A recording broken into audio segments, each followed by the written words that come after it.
Olá, está começando mais um Niso Comunidade. No programa de hoje, estamos recebendo em nossos estúdios o coordenador do curso de mestrado em Comunicação e Cultura da Uniso, Dr. Paulo Celso da Silva, e a professora também do curso do mestrado, a doutora Miriam Cristina Carlos Silva. Muito obrigado pela presença dos professores. Vamos falar a respeito dos grupos de estudo que o mestrado vem realizando e como é que está o nosso mestrado em Comunicação e Cultura. Gostaria de começar com o professor Paulo Celso, como de praxe no nosso programa. A gente fala um pouco da titulação do professor, da sua graduação, da sua pós-graduação e até chegando hoje na coordenação do mestrado. O senhor é graduado em Geografia, é isso? Geografia e Filosofia. Aqui pela Uniso mesmo? Era a Faculdade de Filosofia, Ciências e Letras na época, década de 80. Como é que o senhor enveredou aí para a área da comunicação? O tema do doutorado está mais ligado, faz a interface entre geografia e comunicação, porque trabalha com espaço virtual e tal, né? E depois, quando abri o mestrado aqui da Uniso, fui convidado para compor junto com outros professores. Era um mestrado multidisciplinar, depois que mudou para comunicação. Então, eu entrei na comunicação através do mestrado multidisciplinar. E agora, o ano passado, durante o ano todo, 2012, eu fiz um pós-doutorado na Estadual do Rio de Janeiro, com a professora Sônia Virginia. E o senhor trabalhou que é na Geografias da Comunicação. Que é a sua área de atuação. Agora a interface é um grupo da Intercom, a gente vai propor um grupo na Compós de Geografias da Comunicação, que estuda como que as mídias elas se distribuem, até como os conteúdos se distribuem, como pensar os conceitos, né, de geografia que são utilizados na comunicação, espaço, território, principalmente, que é o conceito que está em alta, lugar, o cotidiano. Então, as geografias trabalham com esses contextos. Doutora Miriam Cris Carlos, também a formação da senhora e a sua titulação. Bom, eu sou formada em Letras, aqui pela Uniso, e na época a FAF ainda. Depois, a minha primeira especialização foi já na Uniso, em Teorias da Literatura, e lá eu conheci o professor Amálio Pinheiro e o professor Filadelfo Menezes, que depois vieram a ser meus orientadores no mestrado. Então, fiz o mestrado em Comunicação e Semiótica, o doutorado também em Comunicação e Semiótica, e agora terminei o pós-doutorado em Comunicação Social. O que fala nesse pós-doutorado em Comunicação Social que a senhora trabalhou? Bom, eu trabalhei em um projeto sobre narradores e narrativas midiáticas, e o meu objeto de estudo foi um caso bem específico, que é um jornalista informal, aqui da região, chamado João da Filmadora. Ele é um pauteiro, estudou até a 4ª série, mas é a pessoa que detém o relacionamento da cidade, entre a cidade e as mídias. E ele consegue levar pautas da cidade de Campina do Monte Alegre, que é uma cidade que tem, acho que aproximadamente 6 mil habitantes, para as mídias regionais, as mídias nacionais e as mídias internacionais. Ele já conseguiu pautar a BBC Londres.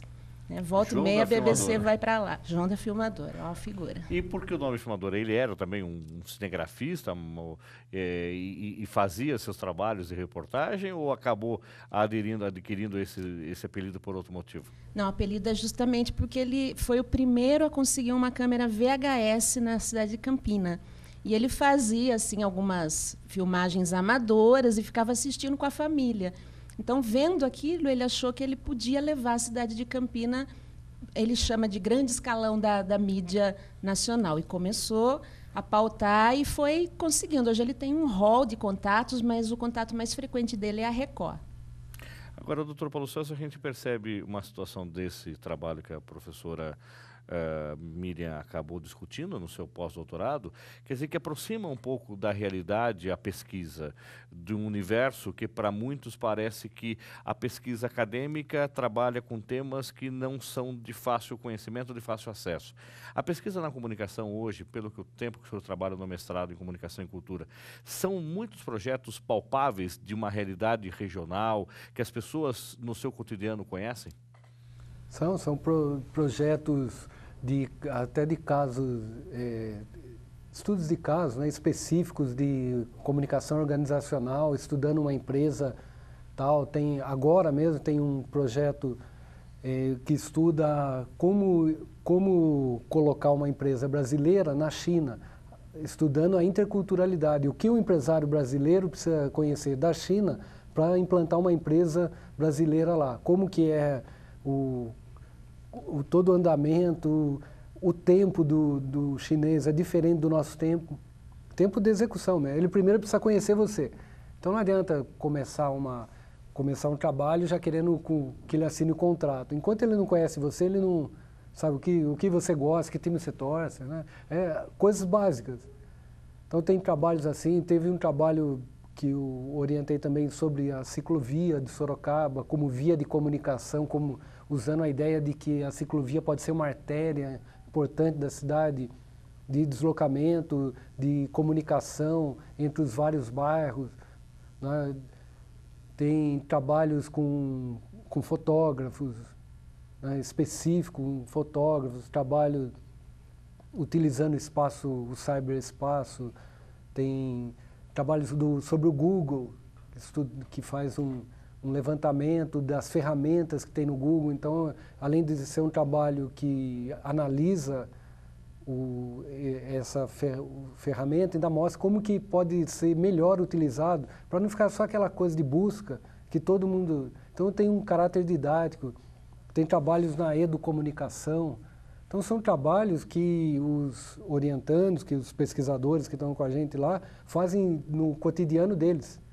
Então, aqui é uma das coisas, você precisa ter acesso à fonte de pesquisa, ao seu objeto. Então, não adianta, eu vou fazer uma pesquisa do Amazonas, eu vou ficar no Amazonas, né? Eu tenho condição, eu tenho 2 anos para terminar o mestrado, vou fazer a comunicação no Amazonas. Fica complicado. Então, são projetos que são bastante teorizados, né, abstratos nesse sentido teórico, subjetivos, mas também concretos, porque pegam os casos que são de conhecimento dos estudantes. Agora, doutora Miriam, trabalhos dessa natureza, muitas vezes a gente se questiona a produção científica, que ela, como esse, deve ser extremamente interessante, esse que a senhora desenvolveu no seu pós-doutorado, ou outros tantos que o professor Paulo elencou aqui, que acabam sendo realizados e acabam morrendo na prateleira da biblioteca. Como é que um trabalho na área de comunicação, como outro na área de farmácia, que nós temos o mestrado também da Uniso, o mestrado e doutorado em educação, podem servir como uma fonte de pesquisa para outro aluno? Ele pode vir à tona na comunidade para que a comunidade conheça esse trabalho desenvolvido por um profissional e discuta isso. Como é que isso pode acontecer? Sair da prateleira da biblioteca ou morrer na prateleira da biblioteca é o pior ainda. A principal forma que se tem hoje de publicar o conhecimento acadêmico é através dos encontros que são realizados entre os pares, então os congressos, seminários, e cada vez mais é uma exigência da área que os nossos estudantes que eles levem o seu trabalho para esses encontros.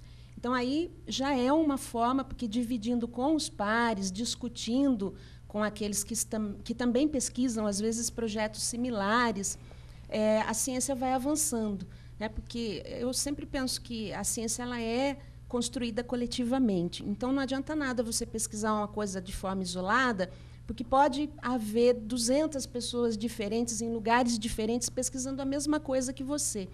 Então, essa congregação de ideias ela vai fazendo com que a ciência avance. Outra forma é a publicação em revistas científicas. Então, nós temos aí uma série de revistas científicas, o trabalho é enviado, ele é avaliado também pelos pares, são feitas sugestões, e essa publicação também vai dando uma certa visibilidade. Agora, é óbvio que a gente também necessita de uma divulgação na comunidade de uma forma geral, porque quando você faz ciência, a ciência ela tem um fundamento que é tornar a vida das pessoas um pouco melhor, mais cômoda, achar coisas que facilitem o nosso viver, né? Esse é também um papel da ciência. Então, ela não pode ficar também entre muros acadêmicos, ela não pode ficar dentro da própria universidade e não é suficiente que ela fique também de uma forma coletiva, dividida entre os pares, mas inacessível para as comunidades. Então, eu vejo que existe um papel muito especial aí do jornalismo científico, que é a instância, assim, vamos dizer, a instância responsável por divulgar isso para a comunidade de uma forma geral. Até porque o jornalismo científico ele consegue, ao mesmo tempo, levar a ciência para a comunidade, mas numa linguagem que é uma linguagem acessível a essa comunidade, né? Porque nem sempre a linguagem acadêmica ela é acessível para aqueles que não são da academia. Agora, doutor Paulo Celso, preocupado com isso, o mestrado de Comunicação e Cultura da Uniso está promovendo encontros mensais de 3 grupos, que são Mídia e Cidade, Narrativas Midiáticas e Imagem nas Mídias. O que são esses grupos? Os grupos de pesquisa são momentos bastante importantes e privilegiados da discussão, não só acadêmica, mas com a comunidade, porque é aberto. Né? Quem pode participar dele? Pode participar qualquer estudantes interessados, qualquer pessoa interessada na temática, ela pode participar. O que a gente chama a atenção é que não é uma aula livre.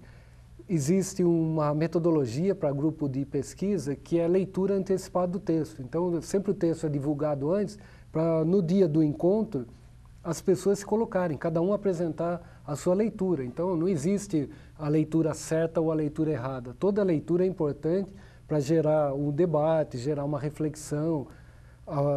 Então, não é necessário ser um iniciado, né? Alguém da área, só pessoas ligadas à área. São pessoas ligadas que têm interesse na temática da mídia com a cidade, das narrativas, da discussão da imagem nas mídias. Não necessariamente profissionais ou só alunos. O senhor está trabalhando com mídia e cidade? Mídia e cidade. O que trabalha mídia e cidade? O que discute, o que pensa, o que fala? A ideia é pensar como que a comunicação, né, como que a mídia, principalmente, né, dando mais foco para a comunicação, ela pode ser um estruturador da cidade. Então, o primeiro encontro nosso foi o debate do documentário sobre o Milton Santos, onde na primeira parte do documentário é sobre a vida do geógrafo, né, do Milton Santos, mas a segunda parte ele trata exatamente das questões da mídia, é comunicação mesmo. Né? Então, até o Milton Santos, pegando um gancho que a Miriam falou do João da filmador, né? O Milton Santos ele coloca, hoje não é só a grande mídia que pode fazer a notícia, né? Que pode apresentar a notícia. Com um aparato pequeno, né? Você pode também participar, porque da maneira que a grande mídia coloca, parece que naquele momento só está acontecendo aquele fato. Está acontecendo milhões de fatos, mas o foco é aquele. Daí toda a grande imprensa, a grande mídia, vai tratar desse fato. E o fato local, o fato específico de bairro, ele fica relegado só àquelas pessoas. Então, é uma maneira de agilizar e também de refletir sobre como é que a gente constrói a cidade através da mídia. Isso é importante. A senhora está trabalhando, doutora Miriam, com narrativas midiáticas, é isso? Isso, o que trata narrativas midiáticas? As formas narrativas encontradas nas mídias, nas mais diversas, que vai, por exemplo, desde a novela até a notícia que está no jornal, que também é uma narrativa, uma entrevista, ela estabelece também um esquema narrativo. E como é que isso se relaciona com a cultura e como é que a gente constrói esses mecanismos narrativos de formas muito específicas. Por exemplo, né, o que leva um fato a se transformar em notícia, já que a notícia é o fato narrado. E o que por exemplo, deixa alguns fatos relegados a não se tornarem narrativas. Essa é uma das possibilidades, mas nós temos também o professor Maurício, que trabalha com cinema e identidade, que também é uma forma de narrativa, né? Pode-se questionar ali ideologia, identidade. A professora Tarciane, que trabalha narrativa e subjetividade. Então, nós temos um rol enorme aí de possibilidades de trabalho, porque tudo praticamente é narrativa. Agora, doutor Paulo Celso, outro grupo que a gente vai trazer aqui também no programa News Comunidade para discutir é imagens nas mídias. No que se discute imagens nas mídias? Que é a doutora Luciana e a doutora Ogesse, né? Isso, é a Luciana e a Ogesse, que já é o grupo, ele já vem desenvolvendo, né? As duas professoras já vêm desenvolvendo essa discussão há algum tempo. Até um estudo bastante interessante que foi feito ligado a essa temática é sobre o final, né? A proibição de colocar os outdoors na cidade de São Paulo. Então elas estudaram como estava São Paulo antes, com toda aquela poluição visual que tinha, depois sem. E agora retoma outra vez porque voltou, né? Então estuda, e também as imagens utilizadas nas propagandas, as imagens utilizadas nas revistas. Então, nos livros didáticos, que é um dos estudos da Luciana, que relacionando comunicação e educação, como os conceitos e imagens, como que são utilizados nos livros didáticos e passando que mensagem, né, no caso, para os alunos. Como é que a gente educa através da imagem.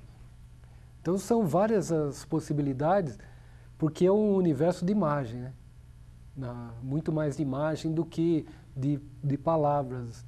E hoje. Quando esses grupos se reúnem, a gente já falou que qualquer interessado no assunto pode participar. Onde e quando se reúnem? Bom, estão agendados, já pré-agendados alguns encontros, e eles funcionam aqui nas segundas-feiras, né, nas datas específicas, que são divulgadas na mídia, no site da Uniso, né, e funciona na cidade universitária, na sala do Bloco A. E a gente vai colocar a programação completa para você acompanhar aqui no Niso Comunidade, para, se você se interessar pelo tema, você participe. Nós vamos a um rápido intervalo e já voltamos com os professores do curso de mestrado, falando dos grupos de estudo e também das atividades do mestrado em Comunicação e Cultura da Uniso. Não saia daí.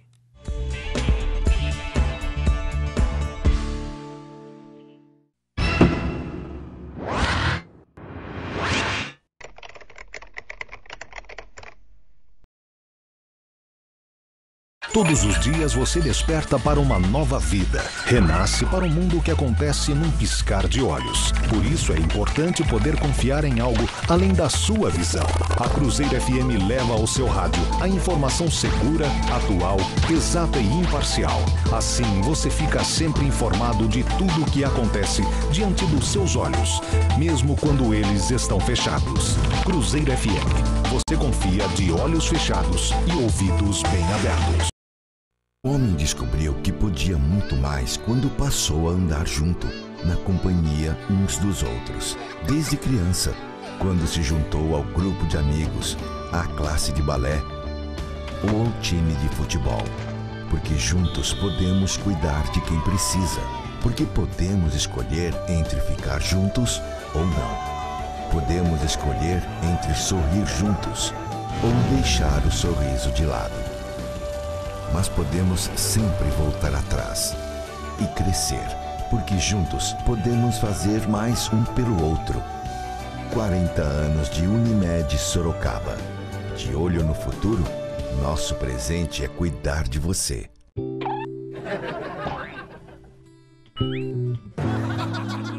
Tá achando graça? Você está achando graça porque pode me ver. Mas já pensou nas milhares de pessoas que não enxergam por falta de doadores de córneas? Não pensou? Então pense. Doe seus olhos e avise a sua família que você é um doador. Nos dê essa alegria. Faça a vida de um deficiente visual mais alegre. Banco de Olhos de Sorocaba. O primeiro, porque tem você.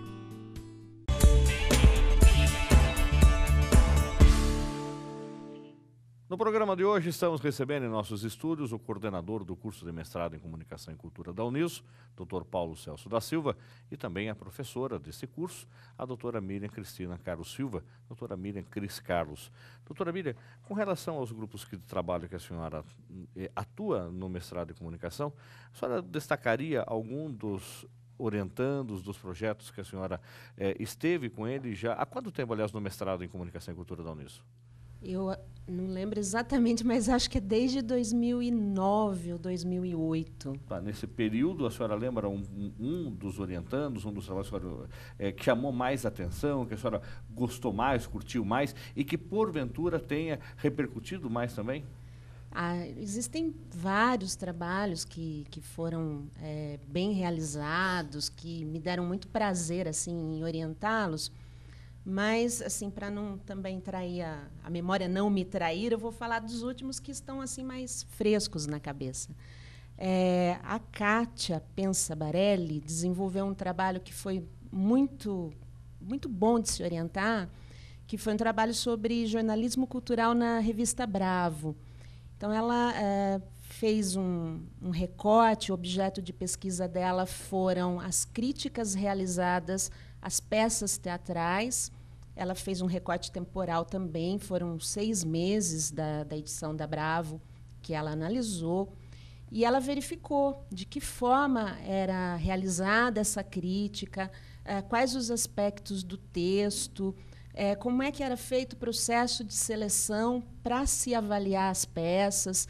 Ela assistiu a algumas peças, então ela tentava observar como é que era a percepção que ela, como fruidora, tinha da peça em relação ao que a crítica apresentava, né, quais as diferenças, se a crítica estimulava a se ver a peça, se ela convidava a ver a peça, ou se ela, às vezes, até proporcionava uma repulsa em relação ao que era criticado. Então, foi um trabalho muito rico, muito bem feito, muito autônomo. Ela andou sozinha, foi muito fácil de orientar, é um trabalho que eu destaco. Outro trabalho importante foi o trabalho da Faiga Toffolo, que identificou os vínculos comunicacionais a partir de um projeto desenvolvido na Venezuela, que é um projeto que vem ganhando uma dimensão muito valorizada na América Latina e no mundo, que é uma orquestra, a Orquestra Simón Bolívar, que a manutenção dela é feita por uma fundação com um subsídio bem grande do Estado, e eles tiram menores em situação de risco social e levam para aprender música. E, além de aprender música, eles vão também criando uma vinculação que se dá através da comunicação que ocorre da orquestra com o público, do maestro com os estudantes, dos professores que são músicos com esses estudantes, e eles vão crescendo socialmente e vão crescendo também dentro da orquestra, né? Há vários mecanismos lá, porque são várias as orquestras, e a Simón Bolívar é o ápice. Então, quando o estudante chega a um nível de expertise musical, ele vai para a Simón Bolívar. E hoje o Gustavo Dudamel, que é o maestro da Simón Bolívar, é um grande nome no mundo todo, né? Inclusive, ele conduz também o projeto em Los Angeles. Então, foi um trabalho também bem interessante de se orientar. Agora, doutor Paulo Celso, quando a gente vê trabalhos dessa natureza, quando o aluno caminha sozinho e ele vai descobrindo essas vertentes, vai descobrindo esse cotidiano que rende uma pesquisa e, consequentemente, o resultado é muito satisfatório, o senhor trabalhando com mídia e cidade e essa discussão do conceito de mídia, a gente pode falar que alguns sites, eles estão fazendo um papel de grande mídia, divulgando algumas atividades. Eu estive recentemente dando uma entrevista de 1h30 ao vivo, num site chamado Ao Vivo, tá? Que ele nasceu do Sorocaba ao Vivo, que era um site já antigo na cidade, que é uma TV web, e agora virou Ao Vivo, e, consequentemente, que é de um ex-aluno do curso de jornalismo da Uniso, o João Fagundes, que está levando as pessoas para discutirem a cidade, a mecânica da cidade, num portal. Isso é uma forma de você contradizer a grande imprensa, que de repente essas pessoas que estão indo lá não teriam espaço, essas discussões com conteúdo durante 1h30 numa emissora de televisão grande? Bom, eu penso que não como uma contradição ao grande, porque senão é como se o grande fosse o único hegemônico, e eu acho que a hegemonia aí na comunicação hoje ela está fluida. os pequenos têm bastante possibilidade de fazer. Não sei se tem tanto espaço, mas existem grupos pequenos atingindo públicos específicos. Como era a rádio comunitária, é a rádio comunitária. É para aquele bairro, eu não quero chegar no Brasil inteiro via satélite. Então eu faço um trabalho pontual, social importante, inclusive de identidade. É o caso dos sites. Ele vai crescendo conforme as pessoas do local vão se identificando. E essa identidade é importante. Outros sites, né, que levam o nome da cidade, né, também são importantes da participação. Então, mostra que na área da comunicação, na questão das mídias, existe espaço para outras possibilidades e esse espaço está sendo ocupado. Né, as rádios na internet mesmo, né, que são rádios que vão tocar... eu mesmo acesso uma rádio que é só década de 70. Daí no pacote dessa rádio tem uma parte que é só o ABBA. Então é para um público para lá de específico, a ABBA, né? Então e tem um público grande, porque a rádio se mantém. Né? Então é de rock também e tal, de MPB. Estou em contato com uma menina da Nicarágua que tem um programa de MPB. E ela quer estudar aqui na Uniso, quer fazer o mestrado da Uniso, é uma jornalista. Então a gente está vendo como é que vai fazer isso. Ela tentando uma bolsa. Você vê, um programa de MPB na Nicarágua, na internet. Então é específico para um público da Nicarágua. Então esses espaços precisam ser ocupados. E eles estão com criatividade, até a grande mídia vai chamar. Quando precisar de informações específicas, utiliza esses sites. Então, eu acho que tem espaço para todo mundo e a identidade com o local ela é importante. Quanto mais se globaliza, mais o local se reforça. Né? Porque a globalização é assumida por cada pessoa. Então, e cada pessoa no seu lugar. Então, e a globalização também trouxe uma outra possibilidade, que é dar voz através desses canais para quem não tinha. Agora, essa alteração da plataforma, doutora Miriam, pode estar abrindo esses canais para acesso a essa grande comunidade também? Por exemplo, a gente chama de plataforma. Então, a partir do momento em que o celular ele recebe hoje, através de internet, qualquer rádio do mundo, ou mesmo aquela rádio pequena, comunitária, que eventualmente eu não teria acesso, porque ela foi feita para ser projetada num raio determinado, eu pertenço àquele bairro, mas não estou frequentando aquele bairro naquele momento, por uma questão de trabalho, e eu posso usar do meu celular ou do computador pessoal para ouvir aquela rádio, consequentemente me inteirar das atividades, dos acontecimentos do meu bairro. Também essa alteração de plataforma, a partir do momento em que hoje os aparelhos de TV em nossas casas permitem acesso à internet com a maior facilidade do mundo, então eu não tenho mais 8, 9, 10 canais, eu não só também as TVs por assinatura, mas eu tenho a TV web dentro do meu canal de televisão, onde basta eu acessar o endereço e ele vai projetar na sala da minha casa este canal. Essa alteração da plataforma faz com que se aumente a possibilidade e democratize mais o espaço? Eu acho que aí tem duas questões, né? Há uma possibilidade de maior espaço, de maior democratização, desde que se eduque para o uso. Tem uma frase maravilhosa do Paul Valéry, que é ler é eleger. Né? Só que para eleger, a gente precisa saber eleger. Então não adianta você alfabetizar e você alfabetiza, a pessoa sabe ler, mas ela não sabe escolher o que ler. Então, dependendo do que ela vai ler, não vai adiantar muito, porque aquilo não vai transformar a vida dela.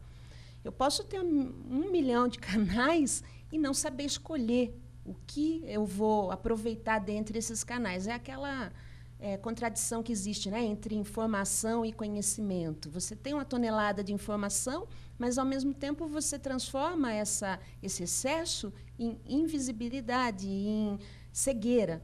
Eu tenho um mundo de imagens, mas eu não consigo enxergar nenhuma imagem em profundidade.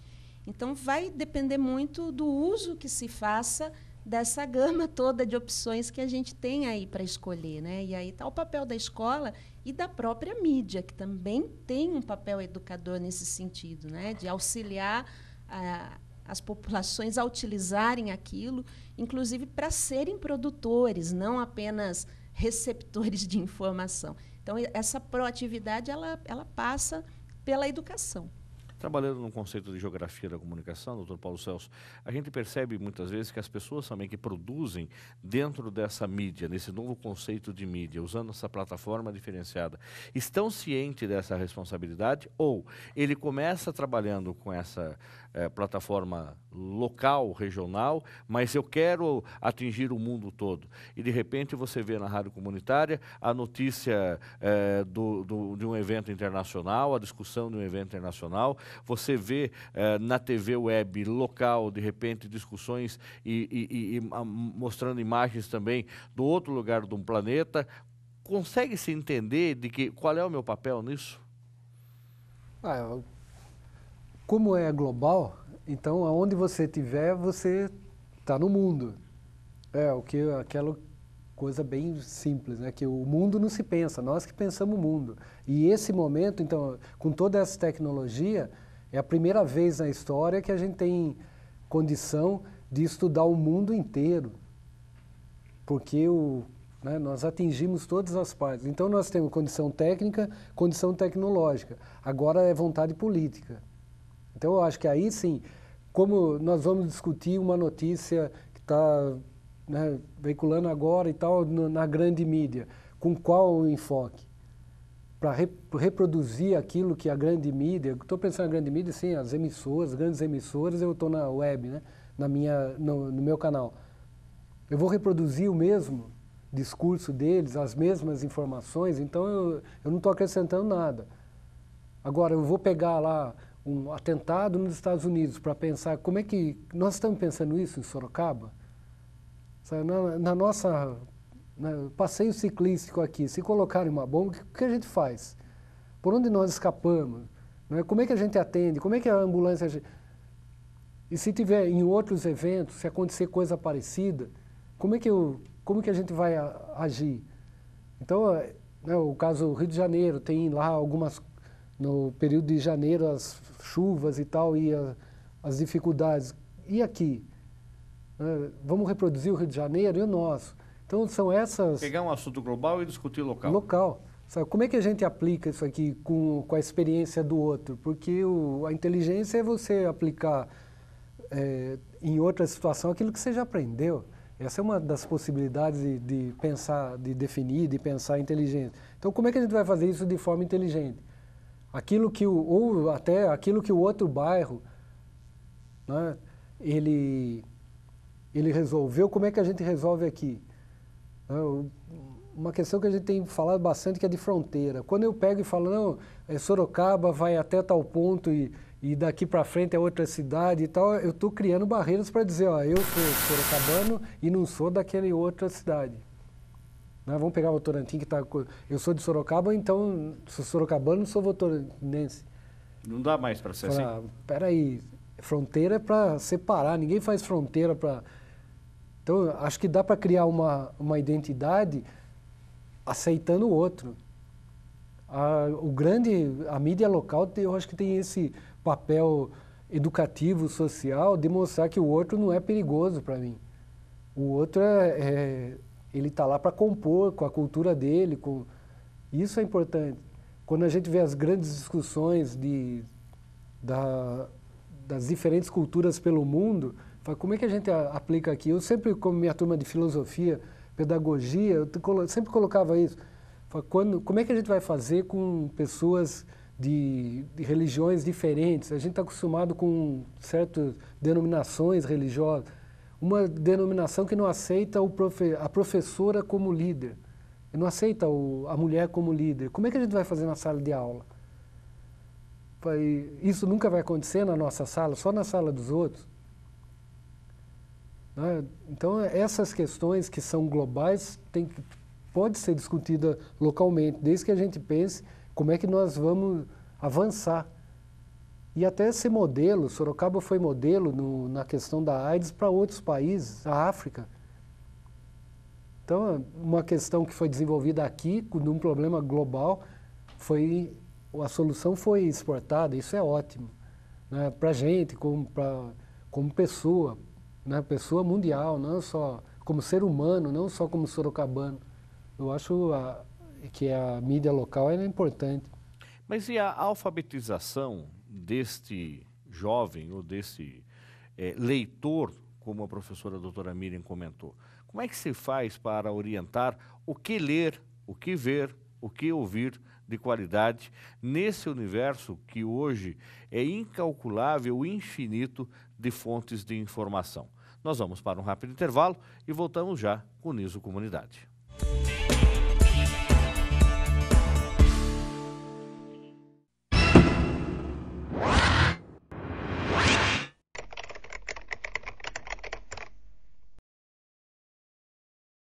Todos os dias você desperta para uma nova vida. Renasce para um mundo que acontece num piscar de olhos. Por isso é importante poder confiar em algo além da sua visão. A Cruzeiro FM leva ao seu rádio a informação segura, atual, exata e imparcial. Assim você fica sempre informado de tudo o que acontece diante dos seus olhos, mesmo quando eles estão fechados. Cruzeiro FM. Você confia de olhos fechados e ouvidos bem abertos.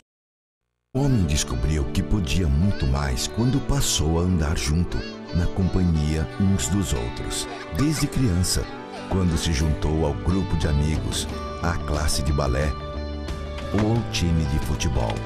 Porque juntos podemos cuidar de quem precisa. Porque podemos escolher entre ficar juntos ou não. Podemos escolher entre sorrir juntos ou deixar o sorriso de lado. Mas podemos sempre voltar atrás e crescer, porque juntos podemos fazer mais um pelo outro. 40 anos de Unimed Sorocaba. De olho no futuro, nosso presente é cuidar de você.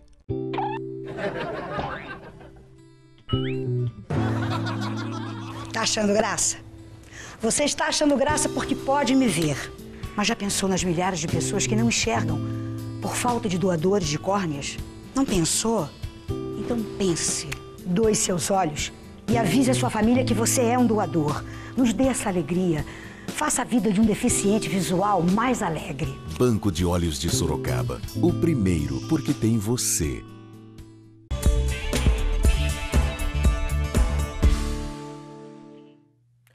No programa de hoje estamos recebendo em nossos estúdios o coordenador do curso de mestrado em Comunicação e Cultura da Uniso, Dr. Paulo Celso da Silva, e também a professora do curso de mestrado, a doutora Miriam Cristina Carlos Silva, doutora Miriam Cris Carlos. Ele estava falando a respeito de alfabetização de mídia. Doutora Miriam, a senhora levantou essa questão, a senhora é mãe do Caio, como é que faz para o Caio? O Caio tem quantos anos? O Caio tem 12. 12 anos. Como é que faz para a senhora orientar o Caio, ele ler, ver e ouvir? Cabe, do mesmo jeito que a alfabetização convencional do letramento coube à escola e também cabe aos pais, como é que é em casa a senhora fazer um direcionamento? Faz um direcionamento? É possível fazer um direcionamento? Ou ele tem autonomia para ler, ver e ouvir qualquer coisa e ele decide? Há um direcionamento e há também essa tentativa de produzir uma autonomia a partir do momento que você produz um ser humano mais crítico. E, nesse sentido, o Caio ele dá um baile, né? Porque esse poder de crítica que vai sendo desenvolvido na criança, hoje ele é um adolescente, ele quase que se volta contra os pais, porque ele é completamente argumentativo. É uma criança que o tempo todo questiona tudo. E questiona também a tentativa que a gente tem de conduzir em algumas situações. Por exemplo, o Facebook... eu fiz uma palestra recentemente, uma mesa redonda, discutindo no Facebook, que foi pedida pelo colégio. Foram 3 mães, que são 3 professoras, uma da Uniso, uma da UFSCar e a outra da FATEC. E cada uma discutiu aspectos diferenciados do uso das redes sociais por crianças e adolescentes.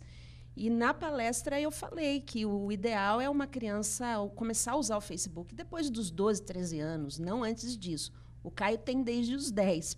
e contra a minha vontade, mas argumentando e questionando e mostrando que ele tinha condições de usar isso. Então, ao mesmo acompanhamento que se faz em relação a tudo que o filho faz na vida, né, o aproveitamento escolar, né, a alimentação, o horário que vai dormir, o horário que vai acordar, né, se vai precisar tomar um remédio, se vai fazer exercício, se faz também com o contato que ele tem com as mídias. E, no caso, todas as mídias que se utiliza hoje. O controle fica um pouco mais difícil, porque quando ele tem um telefone com acesso à internet, né, se ele não está por perto, a gente não sabe exatamente o que essa criança está acessando. Então, é limitar, mas, ao mesmo tempo, conduzir para uma autonomia crítica, de forma que a criança tenha condições de usar, sabendo ela mesma o que é possível e o que não é possível dentro de um patamar também de idade, né? O poder de crítica dessa criança e de seleção é diferente de uma idade para outra. Uma criança de 12 não tem a mesma autonomia que uma criança de 8. Então, o controle do pai sobre a criança de 8 deve ser maior do que sobre a criança de 12. E o doutor Paulo Celso também tem uma filha já moça, né? Quantos anos tem? 18. 18 anos. Ela já é universitária, como é que o senhor trata isso em casa? A minha ideia com a tecnologia, não só com as mídias, mas com a tecnologia, era apresentar, mostrar que a tecnologia, que a máquina é máquina.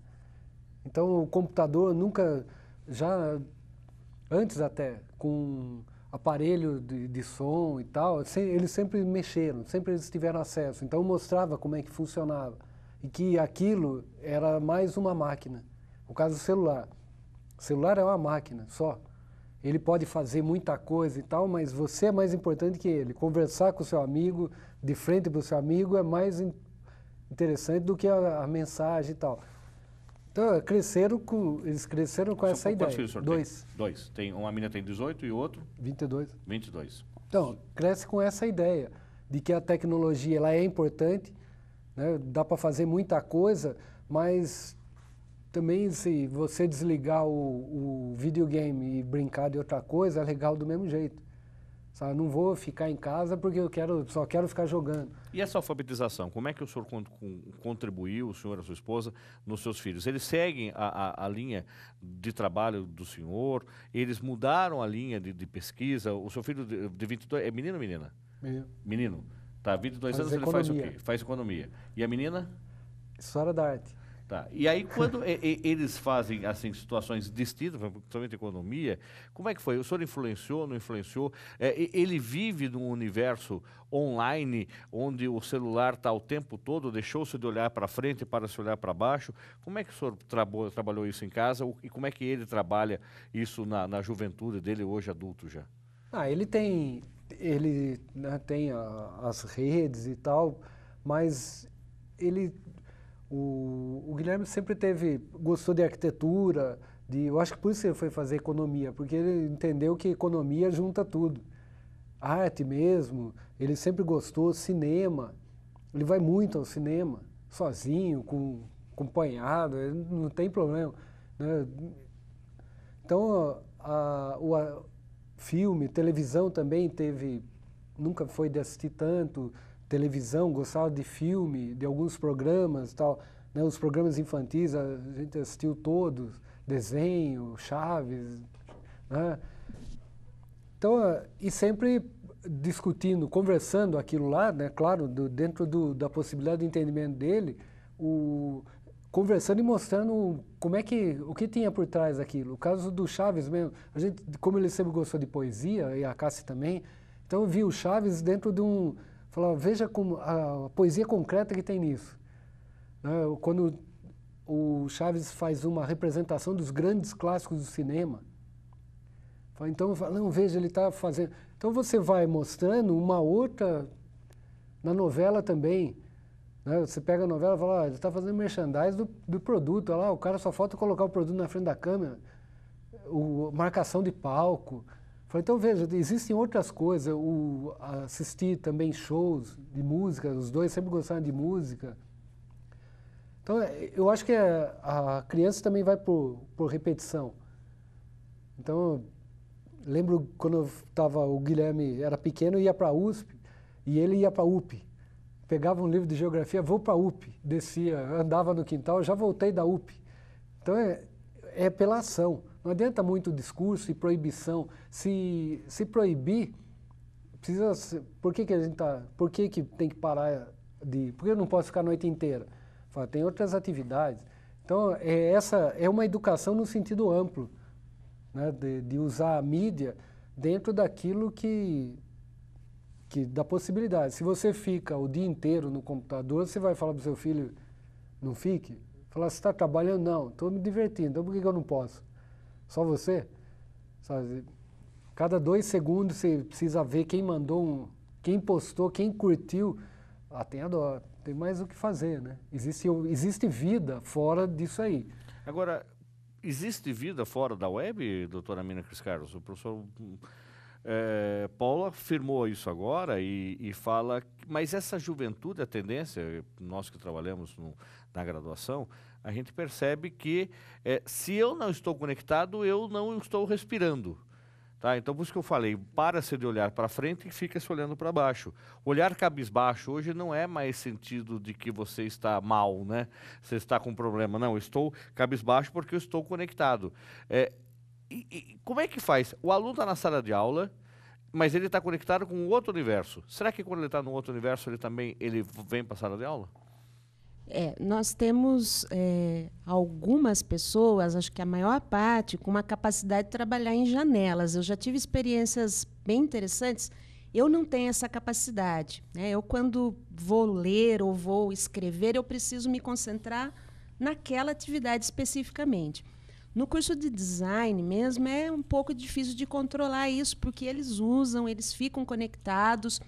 E muitas vezes essa conexão ela auxilia na aula. Então eu já falei, por exemplo, de uma capa do jornal do antigo, como é que era o nome daquele jornal que exprimia sangue? Notícias Populares, né? Como é que era feita a diagramação, qual era a foto? O aluno de imediato resgatou a capa e aí nós projetamos a capa e discutimos a capa com a capa. Então nesse momento essa conexão ela complementou a aula, ela foi extremamente positiva.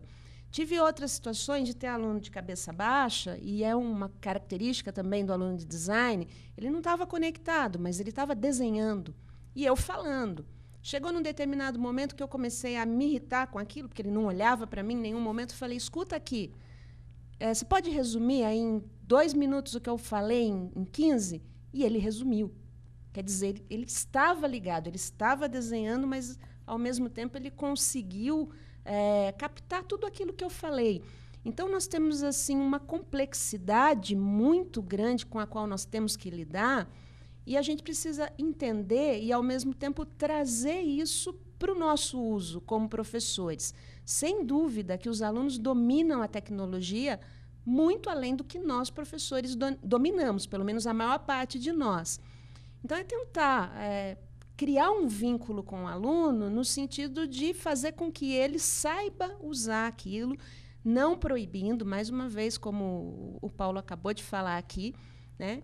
E que ele saiba a hora de desligar também, porque nós temos esse estado de atenção contínuo, mas é possível desligar num determinado momento, né? E acho que é isso que a gente precisa levar para o aluno. Qual é o momento de desligar? Agora, a questão da alienação, professor Paulo, o senhor acredita que se discutia muito que a grande mídia, vamos imaginar a televisão, ela era alienante e que se você assistir só a Rede Globo, você vai ficar alienado, então você tem as outras opções de canais, assista a TV Cultura também, que você vai ver a programação que tem. Agora nós temos na TV a cabo vários canais, nós estamos dentro dele, e aí a TV Web chegou também. Agora, mas o controle remoto era aquela ferramenta em que nós discutíamos com o estudante, olha, você detém o poder, você mudou o canal ou você apertou o botão de off, desliga e pronto.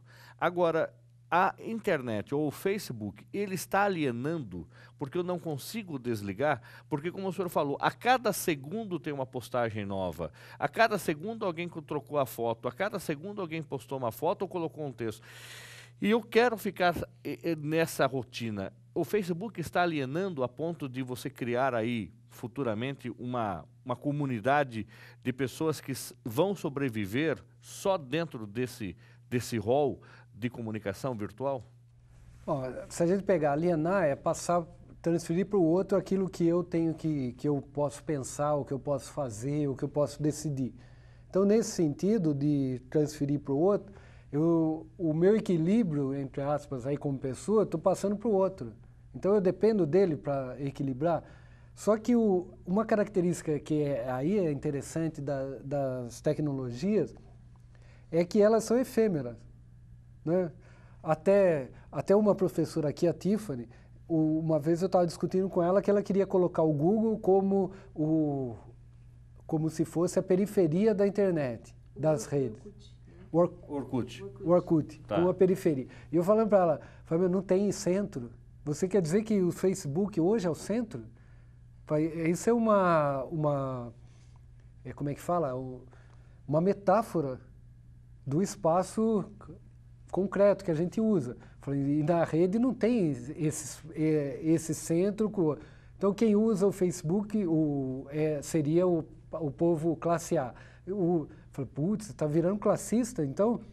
E daí a classe C, D, E, F, G, X usaria o Orkut. Falei, não é assim. Essa relação não tem. Então, e as pessoas abandonaram, seja de que classe for, abandonaram o Orkut Foram para o Facebook. Daí, não, o Facebook virou a coisa, já não está servindo mais. Então, precisamos de uma outra ferramenta, uma outra forma de rede que reflita a nossa classe social. É interessante isso aí, porque nós não somos fiéis a essas redes. Elas são interessantes até a hora que surge uma coisa nova que eu quero descobrir como é que é. Uma das dificuldades de usar o Twitter como ferramenta de ensino, isso eu vi com os alunos. Falaram, vamos pegar 20 Twitters, 20, né, indicar 20 por mês, hein? Não dá nenhuma por dia, de coisas que sejam interessantes para a nossa rede aqui da classe. 25 alunos postando 20, puxa, imagine a quantidade de informação que 20? Falei, 20 por mês, mas 20, precisa tudo isso, tá?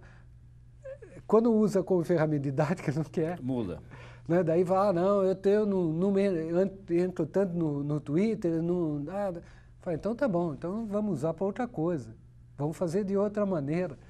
Então é interessante que essa fidelidade não existe, então a alienação, a gente vai depender do Facebook até que apareça alguma coisa mais interessante. A senhora também acredita nisso, professora Miriam, com relação a isso? Que é efêmero o Facebook?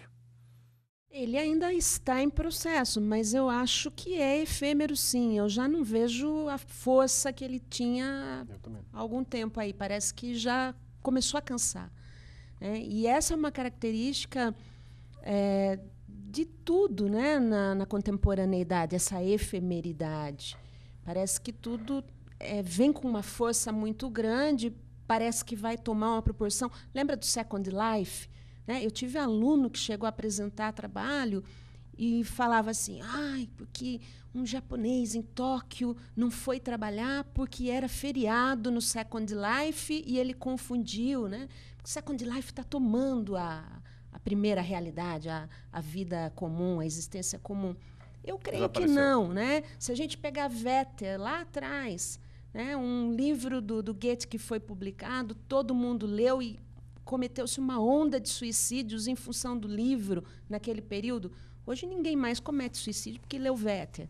Então a gente tem uma força, e que pode ser uma força que impulsiona para algumas coisas ruins e às vezes positivas, das novas formas de uso das mídias, mas é efêmero, sim. Eu imagino que o Facebook também passe. Né? Tenho a sensação de que ele já tem uma força um pouco menor do que ele já teve. Então, pode ser que seja, assim, uma característica, né, contemporânea dos meios, ou de sempre dos meios. E o programa também é efêmero, consequentemente, a gente chega ao fim.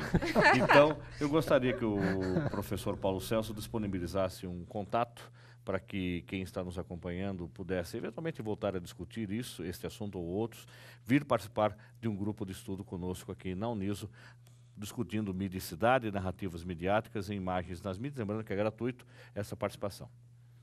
O e-mail de contato do senhor. O e-mail pode ser o e-mail da universidade, que é paulo.silva@prof, né, que é PROF, a abreviação de professor, @prof.uniso.br.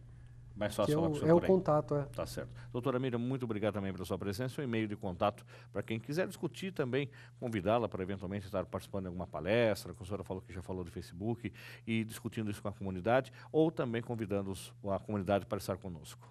É Miriam, com M no final, .silva@prof.uniso.br. Muito obrigado pelos professores pela presença. O programa Uniso Comunidade termina aqui. Se você tiver alguma sugestão para o programa, envie para unisocomunidade@uniso.br. E não podíamos estar fora do Facebook. Então você procure também lá no Facebook o programa Uniso Comunidade. Obrigado pela sua audiência e até o próximo programa. Até lá!